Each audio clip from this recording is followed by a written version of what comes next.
Bonsoir tout le monde, ici Monsieur Cacahuète et ce soir nous sommes samedi 24 septembre 2022, il est déjà 23h53. Ce soir dans ce nouvel épisode de Parlons DVD, on a regardé Camelot, premier volet, mais pas de la série mais des films tout simplement.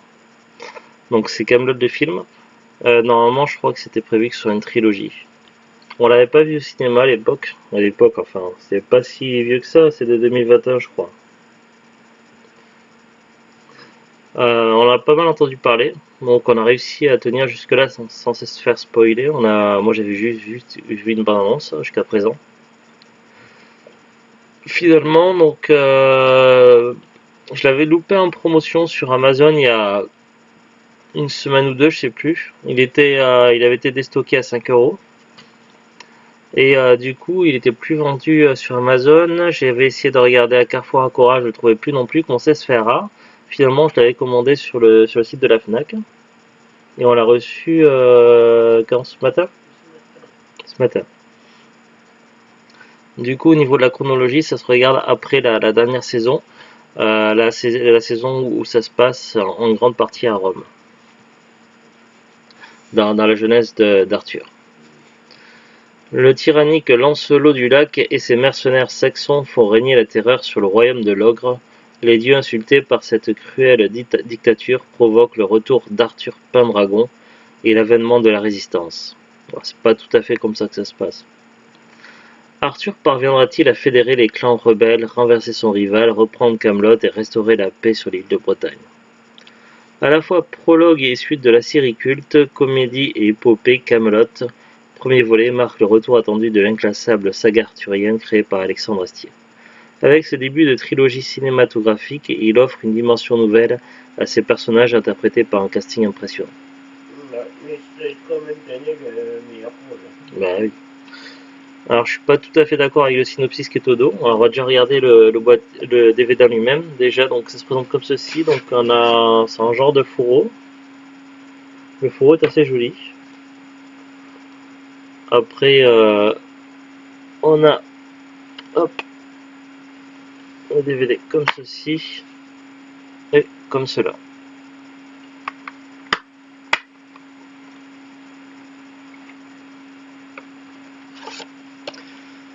Alors, au niveau de l'histoire, alors on va essayer de ne pas trop spoiler et de résumer quand même le film.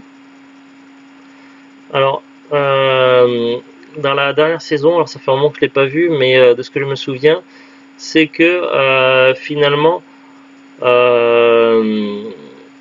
c'était Vennec le brigand, mais aussi allié par intermittence d'Arthur, qui travaille à la fois pour son compte, mais qui est quand même un certain respect pour Arthur. C'était Vennec donc qui avait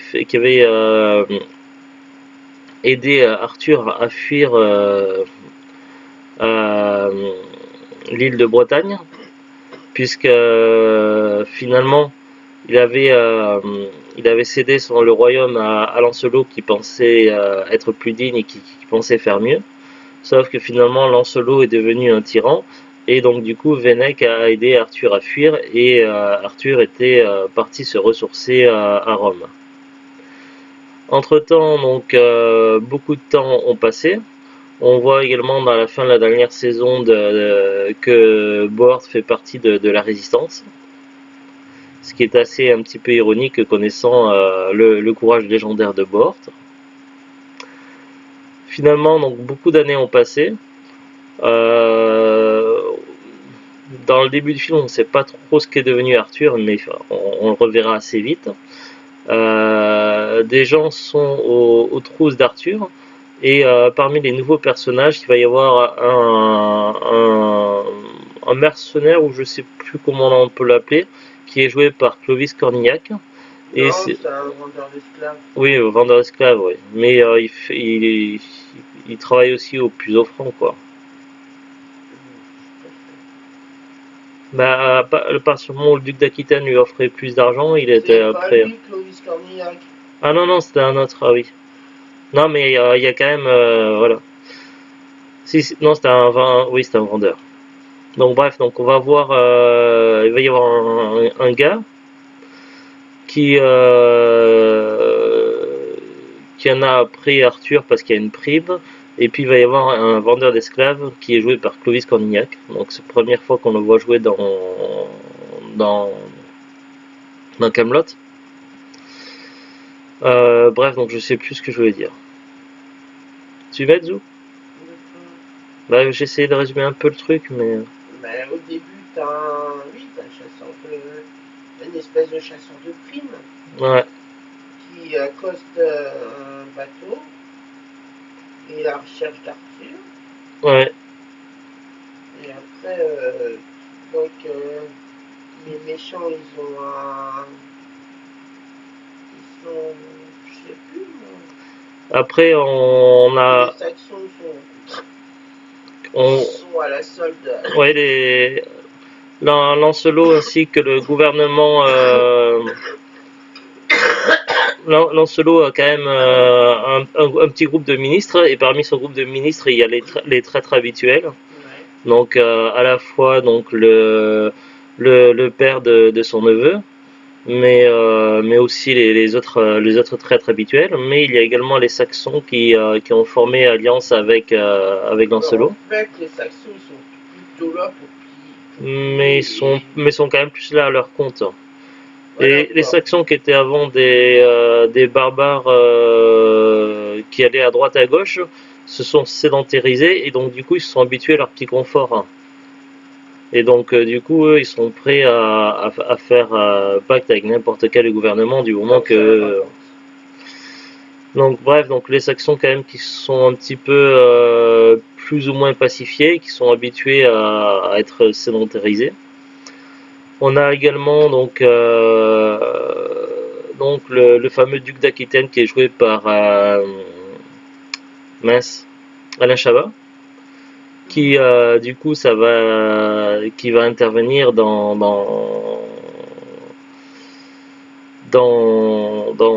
d'une certaine façon, sans trop spoiler, sur le retour d'Arthur.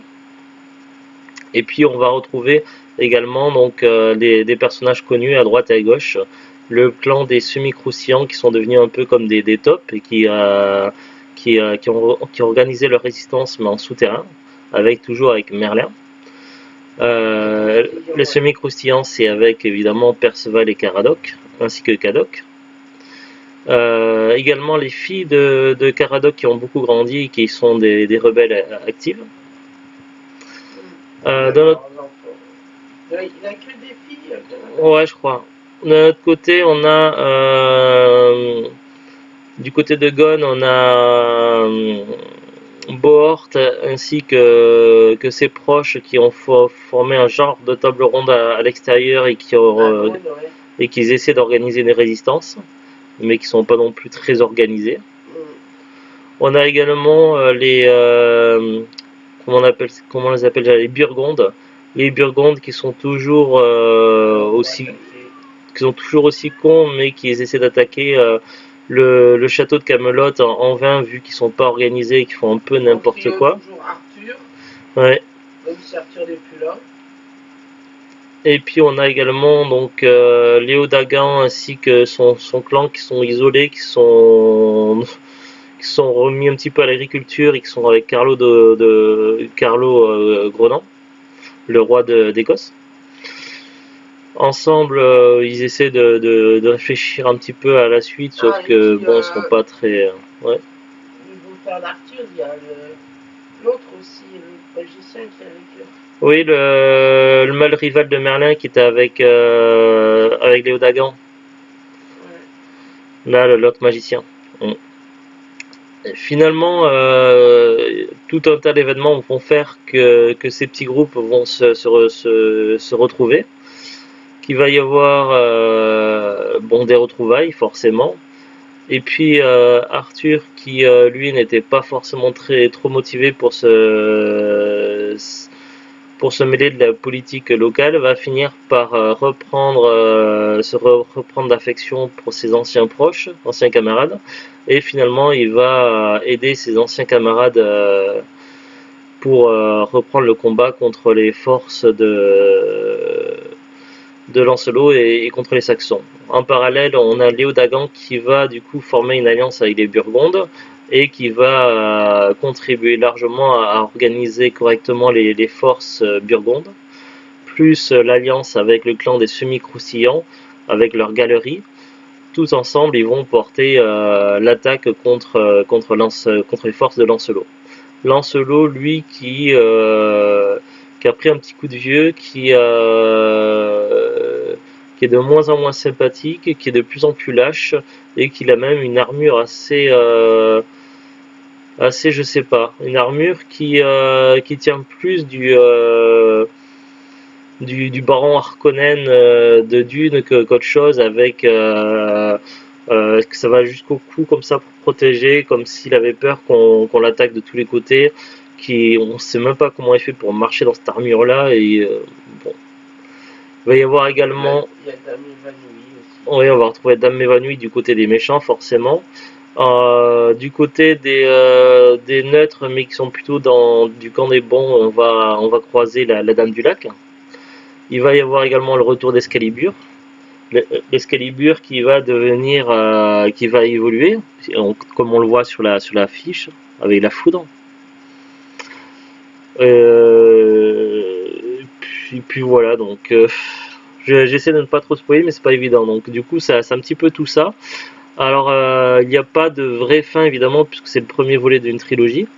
Mais on a quand même une fin ouverte avec une scène post-générique où on voit donc Méléagant, donc la réponse à la fin de la scène post-générique. Et il y a des choses qui restent en suspens, notamment une jeune femme mystérieuse qu'Arthur a connue dans sa jeunesse, lorsqu'ils étaient sur un genre d'île ou je sais pas trop où.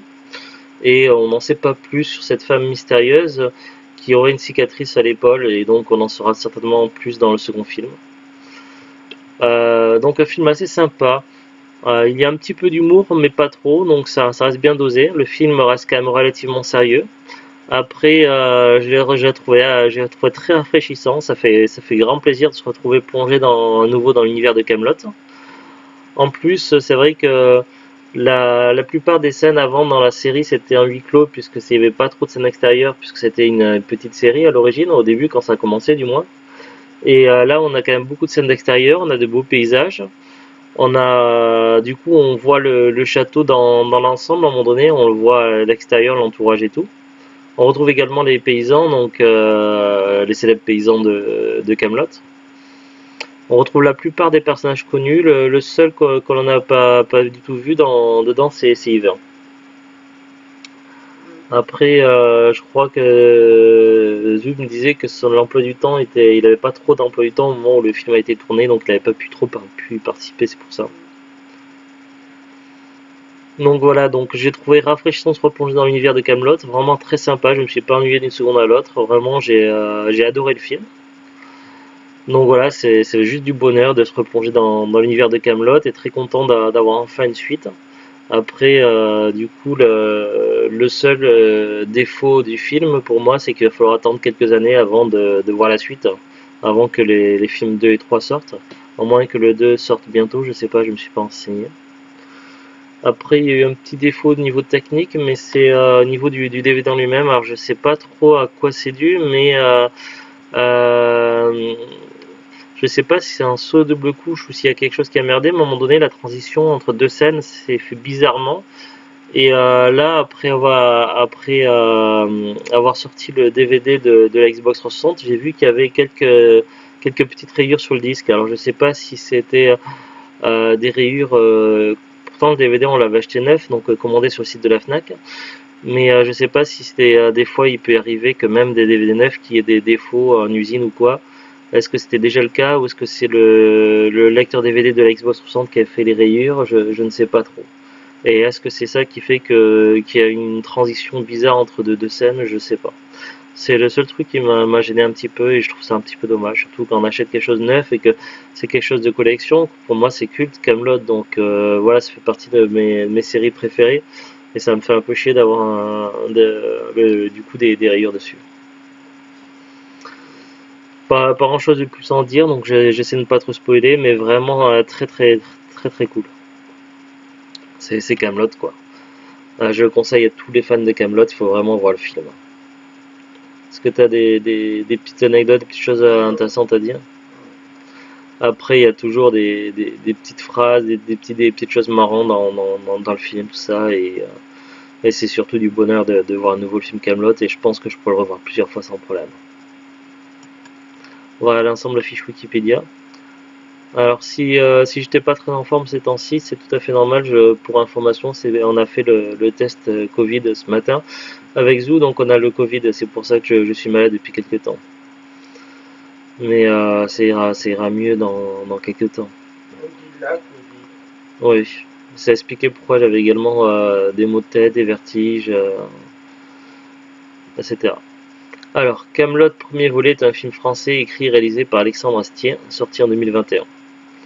Inscrit dans la continuité de la série télévisée Camelot, diffusée entre 2005 et 2009, le film doit constituer le premier volet d'une trilogie.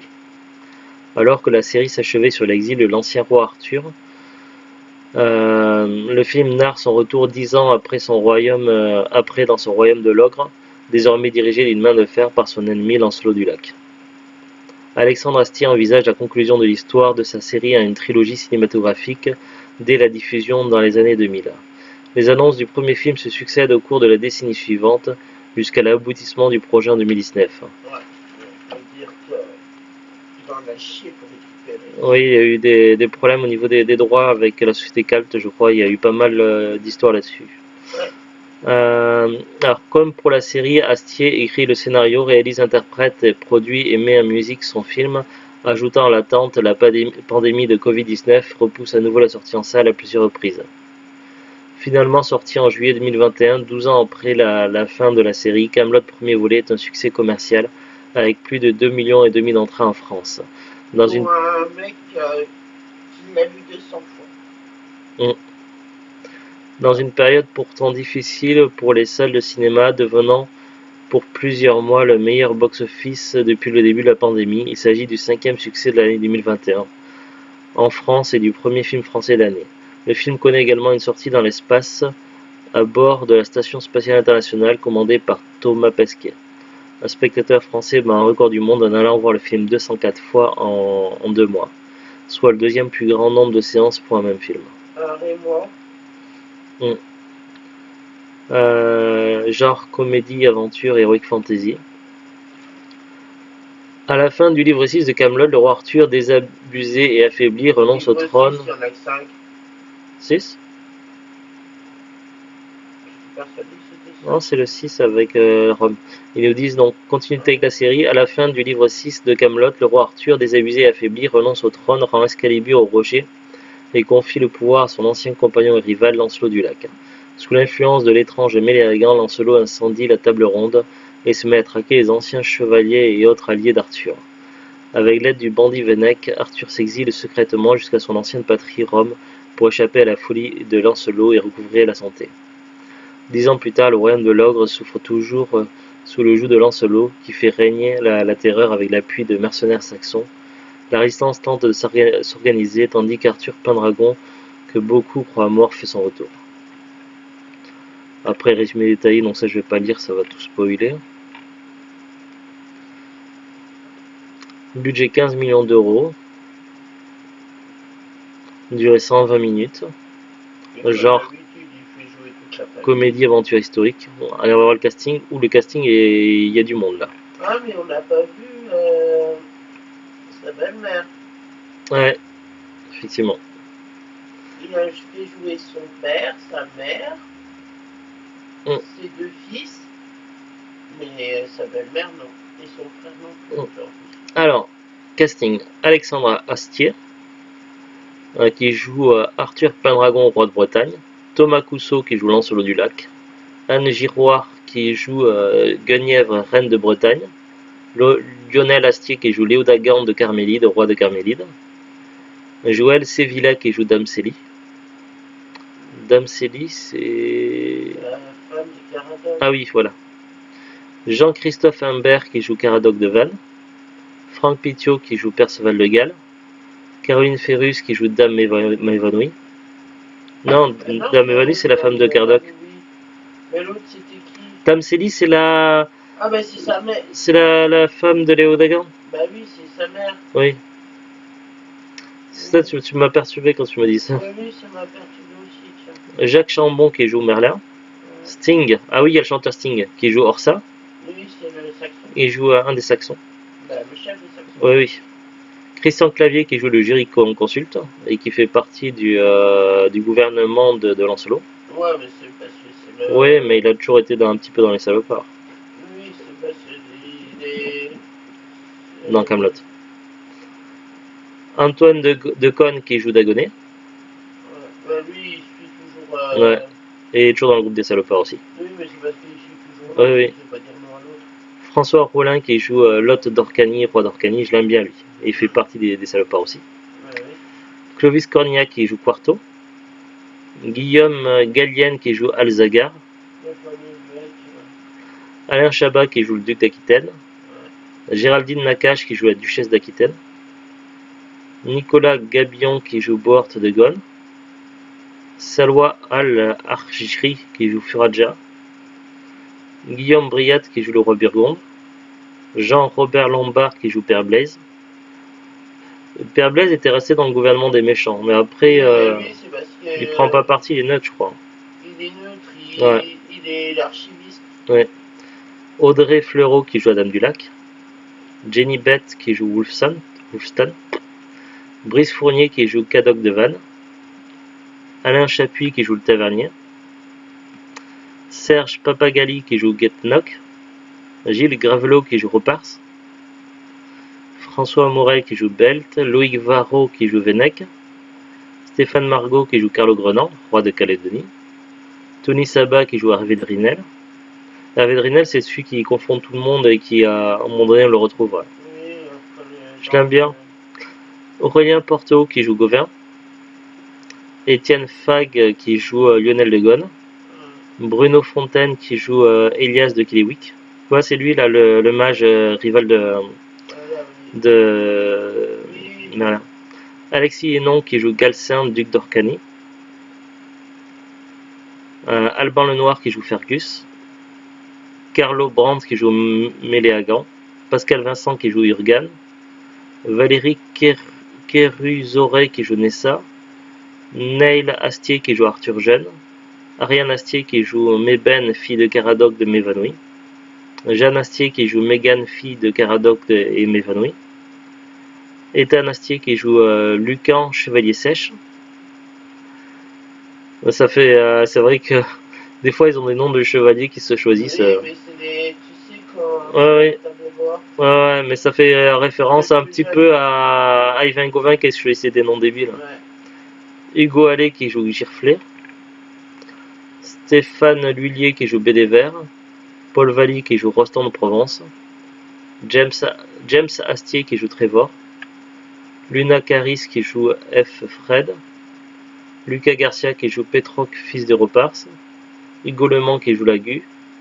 Thomas Néré qui joue Gareth d'Orcanie, fils de Lot d'Orcanie. Sylvain Kimen qui joue Collègue. Donc oui, donc c'était bien un autre fils de Lot d'Orcanie alors qu'il y avait des pouvoirs aussi. Il disait qu'il voulait pas. Ouais. Damien Roux qui joue le geôlier. Sakir Huyar qui joue Dikil. Tigran Mekitarian qui joue le second. Dimitrios Lagopoulos qui joue le pirate grec. Reggie Vermeulen qui joue le capitaine. Antoine Bordes qui joue Recaredo. Neige qui fait des bêtises. Allez, Neige, descends là. Alain Lebars qui joue Agila. David Ayala qui joue Maclou. Marie-Christine Horry qui joue Fraganan. Marc Ecarcel qui joue le PAG. François Raison. Ah oui, le PAG, c'est trop drôle cette scène-là. C'est lorsqu'ils arrivent en Aquitaine et du coup Arthur et Venec qui insultent le PAG en faisant un petit peu comme dans les trucs de foot là avec la chanson là. Et du coup j'ai trouvé ça drôle. Donc Marc Ecarsal qui joue le PAG, François Raison qui joue l'Amorac de Galles, Patricia Daré qui joue la Pitié Excalibur, Anthony Martin qui joue le vendeur de tisane, Chloé Guillot qui joue la vendeuse de tisane, Jérôme Palmer qui joue le vendeur de figurines, Sandra Chessial qui joue la vendeuse de miniatures, Enzo Pirate qui joue un touriste, Christophe Mazière qui joue un touriste, Isabelle Mathieusi qui joue la prophétesse, Jean-Charles Simon qui joue Damien de Le Sassanide, Cyril Coton-Bonacci qui joue Brise-Bûche, Mathieu Dubauclar qui joue la drill, Mehdi Rahim Sivioli qui joue la peg, Charlie Konaté de Courchel qui joue le jeune Casca, Dominique Bastien qui joue l'instructeur Mathius, Johan Velo qui joue l'instructeur Libo, Louis Valli qui joue le jeune Lustus, Océane Slim qui joue Sheda, Eman El-Kadi qui joue le jeune Papinus, Achille de Saint-Nicolas qui joue le jeune Varus, Michel Rizy qui joue le chef religieux Burgonde, Hélène Ruderman qui joue l'invité Burgonde, Yazan Al-Mashsani qui joue l'invité Burgonde, David Wheeler qui joue soldat Burgonde, Paul Joachim Pereira qui joue le soldat Burgonde, et Aaron Astier qui joue un enfant Burgonde. Il y a beaucoup d'Astier dans le casting. Après, je vais peut-être pas tout lire, ça va être long, mais il y a un long paragraphe sur la genèse et le développement. Pareil, un paragraphe sur le tournage et post-production. Un long paragraphe sur la bande originale. Après, ça parle de la promotion, la sortie, box-office, record du monde. Oui, donc c'est Arnaud Klein, un spectateur de Reims, qui s'était lancé dans le record du monde à avoir plein de films.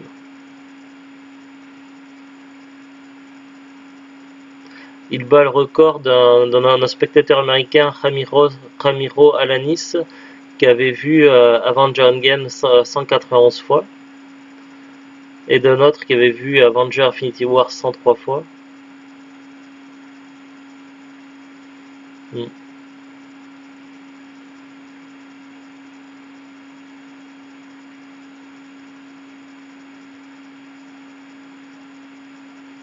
Le record tient finalement moins d'un an. Ramiro Alanis ayant récupéré le record en assistant à 292 séances du film Spider-Man No Way Home. Donc c'est l'ancien, celui qui avait déjà eu le record, qui le récupère. Ah, Zou. Tu dors? Postérité suite. Lors de la promotion du film, Alexandre Astier confie n'avoir écrit que les grandes lignes des deuxième et troisième volets, mais que le deuxième film n'aura pas à attendre aussi longtemps que le premier. Il compte également toujours raconter, sans préciser le support, l'époque entre le livre 6 et le premier volet, une période intitulée Camelot Résistance, pour expliquer tout ce qui s'est passé en l'absence d'Arthur, comme chacun a choisi son camp, collaboré, résisté ou se planquer, pourquoi Lancelot finit par décider d'enfermer Guenièvre, comment sympathiser avec les Saxons.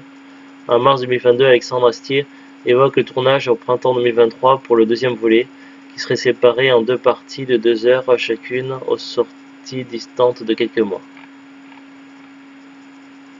Bon. Voilà. On n'en sait pas plus pour le moment. Neige, je te vois en train de voir faire des bêtises.